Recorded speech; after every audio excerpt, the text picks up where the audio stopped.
All right, Ambush. Oh, we are here today with 18-year-old singer, a songwriter. Don't let the age fool you because she is making bangers, let me tell you. And the last one, this most recent one, my goodness, Dior is the track that we're coming to talk about here today with my guest, Molly Annelle. How's it going today, Molly?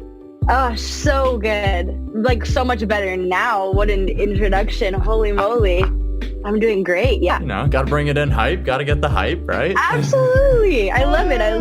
That's perfect. Awesome. Well, I'm glad that we could kick it off and nice and good. And of course, I'd like to kick off this conversation by leading a little bit of a foundation here for the fan, for the listener. So, of course, you are signed to 1604 Records, and you actually had the opportunity to release your debut, a full-length album, Elevator Music, in February of 2021 here. So before we get to the now, I need to know, what was it like to finally release that debut album? Oh my gosh. It was crazy. That album was 3 years in the making. So our 2.5 years, almost 3 whole years working on that album. So every step of the way, it was like, it kind of felt like it was never going to come out. So when it finally did, it was like, holy shit, it's out, it's here, it's like my baby. And it was really great to have it out. But by the time it was released, I had written so many new songs. I was like, let's just get to the next thing, because some of the vocals on that album were recorded when I was like 50. So it was crazy to be like the difference between like a song like How Was Your Day, which I recorded when I was 15, and then a song like Sunday, which was recorded when I was 17. And the difference in my voice that I hear, the subtle differences, but those two tracks being on the same album was crazy. So I think that's just a testament to how much work and how much time and how much growth happened while that album was being curated, and so much in my life like changed, because 15 to 18, like, it's such a huge jump. So making that album was the craziest thing I've ever done, but I feel like it's going to get crazier. Ooh, you know, the 20s are coming up. The 20s are rolling in hot into my future, and it's probably going to get insane. So, yeah. Yeah. And of course, you mentioned there just like the growth, of course, just physically with your voice and otherwise. But even then, like 15, there's still so much of the world to experience, to explore, and you're still growing. So like even just who you as a human being over those 3 or 4 years, which is essentially what most people's ages through high school is, like, that's a lot of life experience. Yeah. It was so many like big things in my life happened during that time. So I was kind of writing it as I went along. Yeah, Louise Burns, who basically mentored me through this whole album, she was like, okay, you know, what happened at school today? You know, let's write about that. And it was just really great getting to work with her on all of it, because she's seen me grow up. And yeah, she's just the best. And the album would not have been possible without her. Awesome. Of course, you mentioned Luis there, and she's helped quite a few different artists through their careers, and she herself has had quite the career for herself. So what are some of the things that you were able to pick up from her over the years that maybe you're going to take forward into the future? Yeah, so like me, Louise started her music career at a very young age. But unlike me, she had some huge global hits by the time she was like 14. And because of that, I think she had to grow up really fast and go through a lot. And the number one thing she had to learn how to do, especially as a woman and a young woman in a music studios and in a predominantly male-dominated industry, was learn how to vouch for herself. And that was something that I didn't really know how to do until I met her, because I was working with male producers since I was like 8, 9 years old. And then I started to produce for myself. And that's, you know, when I started getting into stuff with the label. And Louise just said, you have to make sure that you are getting what you want and what you need out of everyone you're working with. You don't have to be afraid to ask for something or say, no, I don't like this, or ask for your equal pay cut, because that's going to happen. That's going to happen. People are going to try and like snuff you out of your money. But just make sure that you are speaking up for yourself and don't be afraid of sounding like a bitch because you're just a boss. And ever since then, she's instilled that moral into me. And that's what I've been trying to say to my friends here. I'm in a music program in Toronto, and a lot of incredible women in this program that, you know, feel like they need to be quiet to get anywhere in this industry. And I'm like, no, I'm going to tell you what Louise Burns told me. Speak up for yourself. So shout out to Louise. Yes, indeed. A very important lesson for sure. And it's, as they say, representation is very important, but also just like looking out for other people too. And like the fact that she's actually looking out for you and warning you of that, because there have been other female producers that I've talked to where it's just like, oh, I should have been getting producer rights for years at this point, because like I've been putting in the same amount of input. Like what's changed? And it's like, it's just the person that you were working with respected you enough to say that you should get your money. And like, it's kind of really sad that that's the way it is. And like for you to say you don't want to sound like a bitch, but like you looking out for yourself shouldn't be interpreted that way. Like you're trying to make a career. Absolutely. Like it really is just something that needs to be instilled in a young woman's head, is you advocating for what you want is never a negative thing. And, you know, shout out to my mom. She was always really good about that. When my brother and I were young, she was like, never let anyone step on your flame. Never let anybody try to, you know, tell you about you, because you know the best about you. And that's just what I've grown up with in my head. But unfortunately, a lot of people haven't had that kind of guidance and still don't have that kind of guidance. So I hope to use my platform to promote that, you know. Hey, it's once again, representation matters. And it's as you continue to build your career, you don't know who potentially you might inspire in the future, who you might become their Louise Burns. Yes. Oh my God. I would love to be somebody's Louise one day, maybe. One day. One can dream. Yeah. Love it. And of course, you mentioned that you are in Toronto, and I believe that you made that move fairly recently. So at the age of 18 to move from Vancouver all the way to the other music mecca of Canada, what has that sort of been like for you? It has been a roller coaster, but I have been having a lot of fun here. I moved here in late August, so I have not been here for too long. If you would ask me, like when I was 16, if I was going to go to university, I would have said no.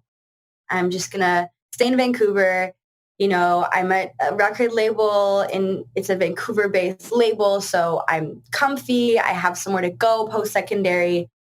But when I found out about this program, I was like, whoa, this is a brand new program. So this is like the test dummy year for us. And there was only 15 people let in, and there was thousands of applicants. So when I got in, I was like, well, I have to go. I have to go take this opportunity.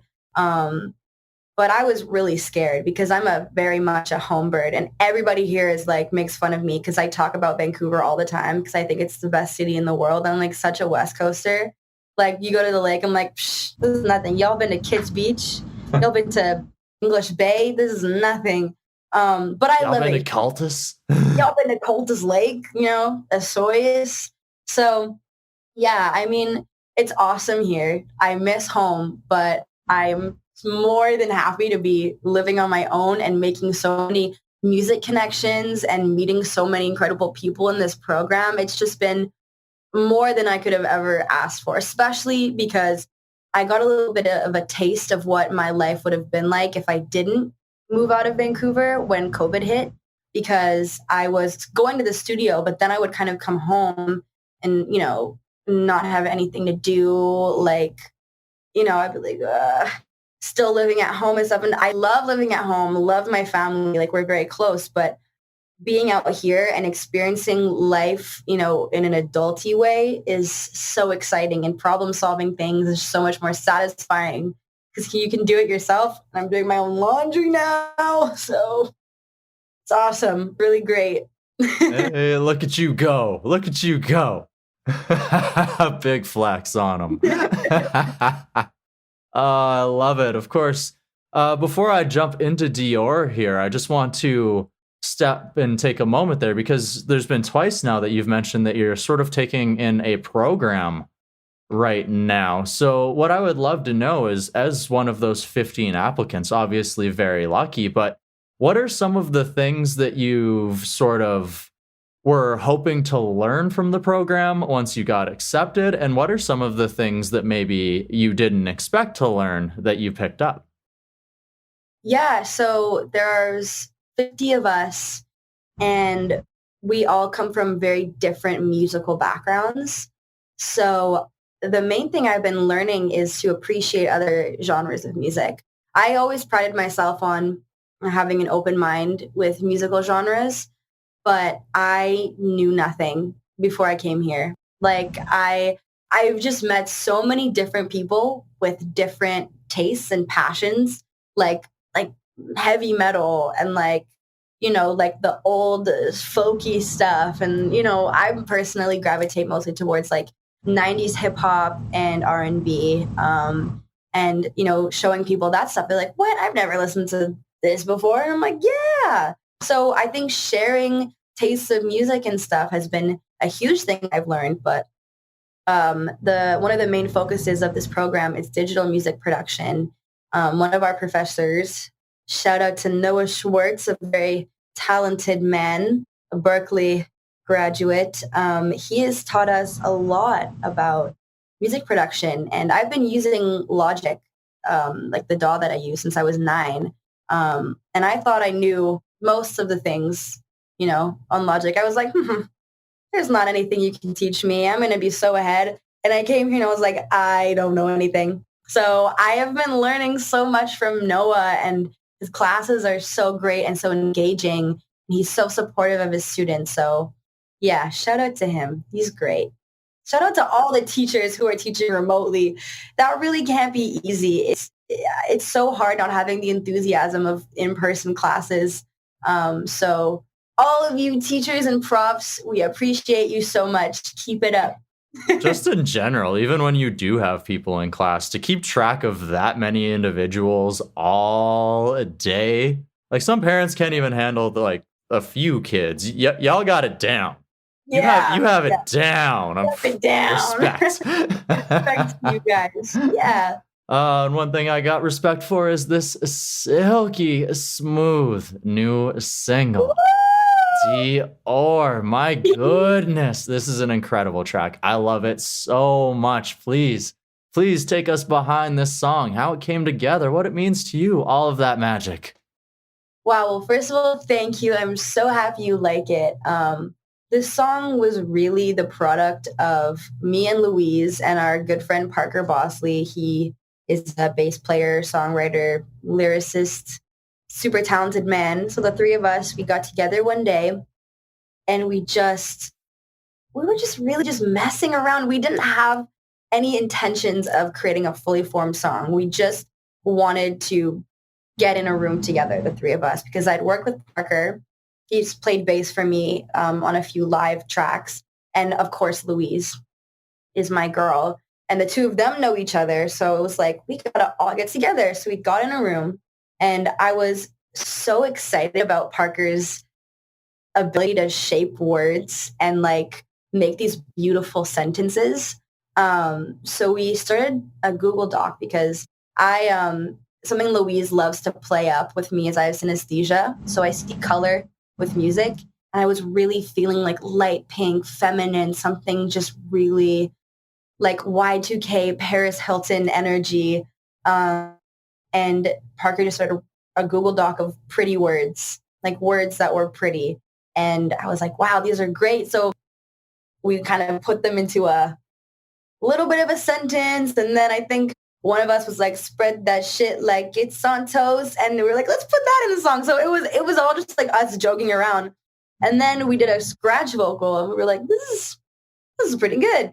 And so honestly, the song was just a product of us having fun. And every time I listen to it, I get so happy because I'm taken back to that moment of the three of us just really messing around with words and having fun with imagining what it would be like to spend a whole bunch of money and not care and like be a crazy trust fund baby and get on private jets and take 7 shots of Don Julio and then, not be able to find your luggage later. It was just like a fun, really fun time recording this song. And I'm so happy that you guys get to hear it too, because we wrote it like so long ago. So I'm like, get it out there. Come on. Once again, just waiting for these songs where it's I already had new experiences. Yeah, now I'm living in Toronto and I'm like writing every single day. So I'm like, let's go. Come on. Let's go. So clearly the ball is in motion. So I have to ask, without giving away too much, what does the future potentially hold then? There may or may not be an EP coming soon. Lots of new singles, lots of new content, some live content. Yeah, you're going to have to wait and see. But 2022 is going to be a stacked year for Molly Annelle. So get ready. All right. Get ready. Get prepared. Bunker down. Get ready to party. Ah, yeah. So, of course, I also have to ask, with a lot of your other singles, there's been some very fantastic, very dreamy music videos. Do we get a video package for Dior as well? You may be getting a live video for Dior, like a live version of the song. And if we were to record a live version of this song and maybe some other songs from Elevator Music, the day we may or may not have recorded the live version of Dior was the day we finished the song. So wow. Yeah, the day we finished tracking vocals on it. So straight to, okay. Well, hypothetically, if this existed, if that were to happen, one should be very excited and they should probably try and stay up to date. So if this thing was ever to be released so that they could, get on top of that ASAP, there'd probably be a best way to do that. Probably following you somewhere or subscribing somewhere. How would somebody do that? Well, if someone were to, hypothetically want to follow me on Instagram, you could do that at _ Molly Annelle. I have a lot of updates on there. Try to keep people updated, even though I'm really, really bad at Instagram. I'm notorious for not charging my phone before I leave the house. So, that's something you could do. You can also keep up with me on the 604 Records Instagram, and their YouTube channel is where a lot of my video content is posted. So, yeah. All right. Lots of options there. I'll put some links down in the description to the show so that if you want to go ahead and find that nice and easy, you can go ahead and do so. Molly, I've had a blast so far. I have one last question. Are you ready for it? I'm so ready.